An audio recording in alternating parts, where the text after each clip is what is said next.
Giselle, ¿cómo te va? Buen día. ¿Me escuchás? Hola, ¿qué tal? ¿Cómo estás? Bien, bien, bien. ¿Me escuchás bien? Sí, yo te escucho bien. ¿Vos me escuchás? ¿Me ves bien?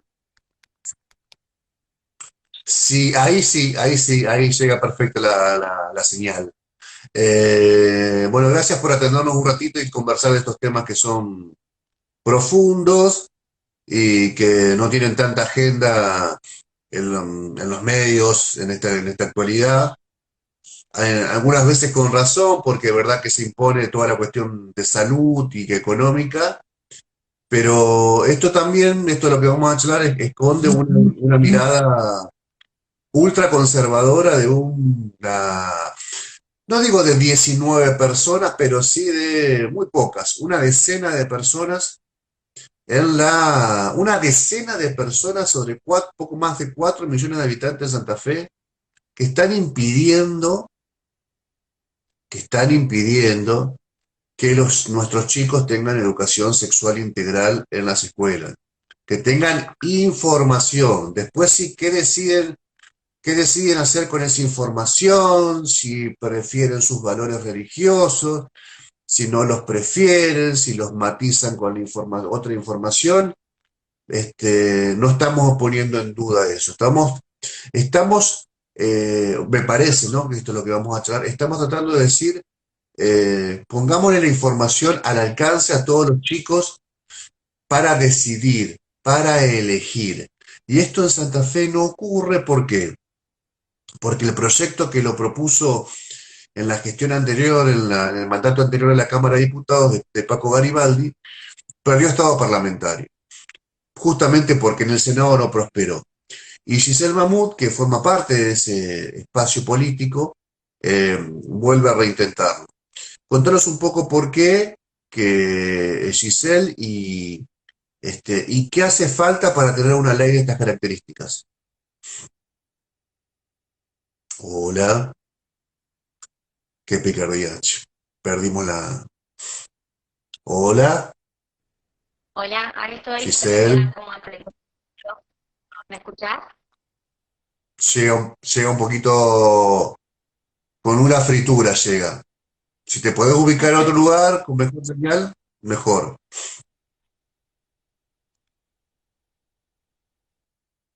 Tenemos dificultades para hablar con Giselle, pero si pudimos lograrlo hace unos segundos, seguramente lo vamos a lograr dentro de un ratito. Estamos hablando con ella sobre la educación sexual integral en la provincia de Santa Fe. No, no nos llega bien la señal, ni el video ni el audio, Giselle. Si nos podés escuchar, te lo comentamos para que puedas ubicarte mejor. Hola, ¿ahí me escuchan? Ahí está mejor. Bien, perfecto. Me cambié de lugar porque estoy más cerca del módem, así anda mejor. Yo estoy, te digo, a 25 centímetros del modem, para que te des una idea. Sí, me senté al lado. Bueno, para no perder tiempo y evitar el prólogo largo que hice, contame por qué es importante la ley. Bueno, como vos bien decías recién, nosotros lo que buscamos con la Ley de Educación Sexual Integral es que en la provincia de Santa Fe, en el ámbito educativo, tanto de las instituciones públicas como privadas, pueda existir un programa que se llama el Programa de Educación Sexual Integral que genere la posibilidad de que en el ámbito educativo, a partir de los agentes del Estado, que son los docentes, el Estado garantice un derecho humano que tenemos todas las personas, que tienen los niños, niñas y adolescentes, que es el derecho de recibir información sobre el pleno ejercicio de sus derechos sexuales, sobre el respeto a la diversidad sexual, para poder identificar conductas que vulneran sus derechos, en muchos casos de violencia, de abusos, y que por consecuente también tengan las herramientas para poder no solo identificarlos, sino también saber cómo denunciar, y que también las escuelas jueguen un papel en ese sentido, porque incluso en Argentina vemos muchas veces noticias de menores, mujeres que son menores de edad que van a ser madres, que en muchos casos les habilitan o no una interrupción legal porque está amparado por el Código Penal, pero al margen de que eso suceda, siempre que hay una niña que es madre, estamos hablando de que hubo una violación, de que hubo un abuso sexual, de que hubo una violación de derechos muy fuerte a la intimidad, a la dignidad, a la integridad sexual y física de una persona, Entonces, con la ley de educación sexual integral, por ejemplo, una de las cosas que buscamos es que los niños puedan identificar eso, que puedan identificar qué conductas son abusivas, qué conductas no tienen que ver con el pleno ejercicio en libertad de la sexualidad y que de alguna manera también puedan tener herramientas para saber que eso hay que denunciarlo. Pero además tiene que ver con la posibilidad de identificar la diversidad sexual, identificar que no todos tenemos las mismas elecciones, que podemos elegir en libertad cómo vivir nuestras sexualidades y que eso debe ser respetado por nosotros como sociedad. ¿No? Estamos hablando de una ley que busca ampliar derechos y brindar información para evitar vulneraciones y para generar un mayor conocimiento de lo que podemos, no podemos, lo que está bien y lo que está mal en nuestros niños y adolescentes. ¿Cómo fue el trámite en el mandato anterior de la Cámara de Diputados, el que inició Paco? Cómo fue el derrotero? Hubo un muy buen consenso político generado en la Cámara de Diputados, con la mayoría de los bloques, que eso generó la media sanción que se obtuvo. Hubo un trabajo conjunto muy fuerte con el Ministerio de Educación en su momento, porque desde el gobierno del Frente Progresista teníamos creado este programa de educación sexual integral, se trabajaba en jardines maternales, en escuelas primarias, en secundarios y en terciarios también, con distintas propuestas que se llamaban con distintos nombres, pero que tenían que ver con trabajar la ESI en las escuelas y en los institutos, y hubo un apoyo muy grande del sector educativo. Obviamente también hubo resistencia, sobre todo de los sectores eclesiásticos y de algunos grupos más bien conservadores en la provincia de Santa Fe, pero logramos obtener la media sanción. Incluso se han hecho actividades públicas de visibilidad en la legislatura en su entonces, y perdió estado parlamentario porque el Senado decidió no tratarlo directamente, no es que hubo un tratamiento, una exposición de motivos y razones en contra o modificaciones al proyecto, sino que directamente no lo trataron. Entonces ese proyecto perdió estado parlamentario y nosotros estábamos convencidos de que esos consensos son válidos, siguen existiendo en la Cámara de Diputados, porque la mayoría de los bloques partidarios estamos de acuerdo con esta necesidad, sobre todo porque además se trata de formalizar algo que en la provincia de Santa Fe se implementó durante mucho tiempo y dio buenos resultados, y a nivel nacional también está legalizado por una ley que las provincias tenemos que ir adhiriendo e implementando, ¿no? Santa Fe en ese sentido venían los hechos avanzando, pero en las normas y en, en lo reglamentario venimos con una deuda. Entonces creemos que es importante volver a plantear este debate y volver a ponerlo en el centro de la escena de la discusión legislativa para poder también invitar al Senado a que por lo menos lo discuta, ¿no? Que se generen los espacios para conversarlo, para discutir, para intercambiar miradas y ver por qué estamos o no estamos de acuerdo en brindarle información a nuestros niños y niñas. Ajá. Eh, la idea de que hace falta una ley de estas características está basada hoy en una demanda general digamos, del trazo grueso que, que supone ampliar derechos a partir de información para elegir, ¿no? En términos generales, vamos a estar de acuerdo en eso. En términos concretos, ¿cuál es, por ejemplo, el rol de lo que se llama la comunidad educativa, los sindicatos, los padres, los docentes? ¿Han opinado en todo este tiempo sobre el asunto, Giselle? ¿Han Sí, la opinado, verdad que digamos, sí. en las comisiones? En su momento sí, el ámbito educativo tuvo mucha participación e intercambio y también algunas organizaciones de la sociedad civil. Fue un trabajo bastante colectivo el que se hizo para debatir esto.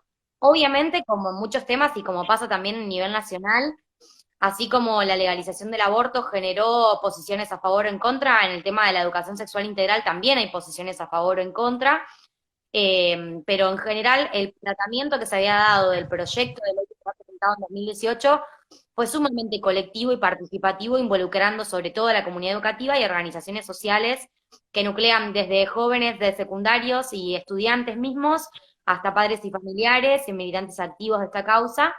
Creo que el camino para volver a tratar esta ley tiene que ser por ahí, ¿no? Volver a abrir y ampliar cada vez más la mirada de los distintos sectores de la sociedad y quizás aprovechar también, si quedaran en su momento algunos grupos o sectores sociales para poder conversarlo, también volver a tener esa oportunidad en esta instancia. ¿Te puedo cambiar de tema un segundito? ¿Un prontito? ¿Podemos charlar de otro tema? ¿Cómo estás viendo la gestión la gestión en general de Omar Perotti? Mirá, la verdad es que nosotros desde el Frente Progresista venimos con cierta preocupación, analizando la gestión del gobierno provincial, entendiendo primero que estamos en un contexto muy particular, ¿no? Estamos en una pandemia que nos pone dificultades extraordinarias y emergencias que quizás no teníamos previstos que sucedan y que obviamente a todos los gobiernos les genera una dificultad muy grande, porque también van agravando la crisis económica que ya teníamos como país, agravan la situación económica de los ciudadanos y ciudadanas, y eso hace todo mucho más complejo. Pero nuestra preocupación quizás en lo sanitario y en la cuestión de salud, nosotros hemos tenido hace poco la oportunidad de escuchar el discurso del gobernador en la apertura de sesiones ordinarias de la Cámara de Diputados. Estamos al tanto de que se han hecho inversiones en equipamiento, de que se ha ordenado el sistema de salud para poder abordar la pandemia que tenemos, pero después lo que a nosotros nos parece es que falta mayor claridad de cómo la provincia va a ir ordenando no solo la salida de la cuarentena, sino sobre todo la crisis económica que se produce con esta pandemia. Cómo se va a resolver la situación del pago de los trabajadores del Estado, de los docentes, la apertura del comercio, la crisis que se genera para las industrias, los sectores sociales, porque si bien a nivel nacional se han tomado muchas medidas, que nosotros acompañamos como Partido Socialista, muchas de las medidas que se han tomado a nivel nacional, vemos en general una actitud muy proactiva del presidente, una actitud de mucho diálogo y consenso con todo el arco político, con la oposición incluida, con los sectores sociales. Vemos igual una falta de plan económico que también queremos que se traduce en la provincia, y lo que por ahí nos preocupa un poco más en Santa Fe es que creemos que es necesario que el gobierno empiece a tener mayores espacios donde discutir con la ciudadanía y con el resto de la política y las instituciones cómo salimos de esta crisis, porque realmente es una situación muy excepcional y compleja para la provincia de Santa Fe. En ese sentido, nosotros desde el Frente Progresista venimos proponiendo en el comité de emergencia que integra Miguel Lipschitz, que fue convocado por el gobernador, la creación de un Consejo Económico, Social y Político, que en la Cámara hace unas sesiones atrás aprobamos, que fue una herramienta que la verdad que en el gobierno fue muy importante para nosotros, porque nos permitió sentar en una misma mesa a sectores sociales, a los sectores de la economía y a la política para pensar políticas públicas en conjunto. Creemos que este momento de emergencia puede ser un momento ideal para implementar una herramienta como esa, que hoy ya tiene su sanción en diputados, que tiene que ser tratada en senadores, y se la estamos proponiendo al gobierno en clave de poder todos juntar fuerzas y salir adelante, porque sabemos que esto está afectando mucho a múltiples sectores de la provincia de Santa Fe. Hace muchos días que estamos con paro de transporte, hace muchos días que estamos con reclamos del comercio. Bueno, son consecuencias de la crisis que genera esta pandemia, pero que es necesario afrontar todos juntos. Gracias, Giselle, por tu tiempo. Que tengas buen día. No, muchas gracias a vos y estamos en contacto. Un gusto.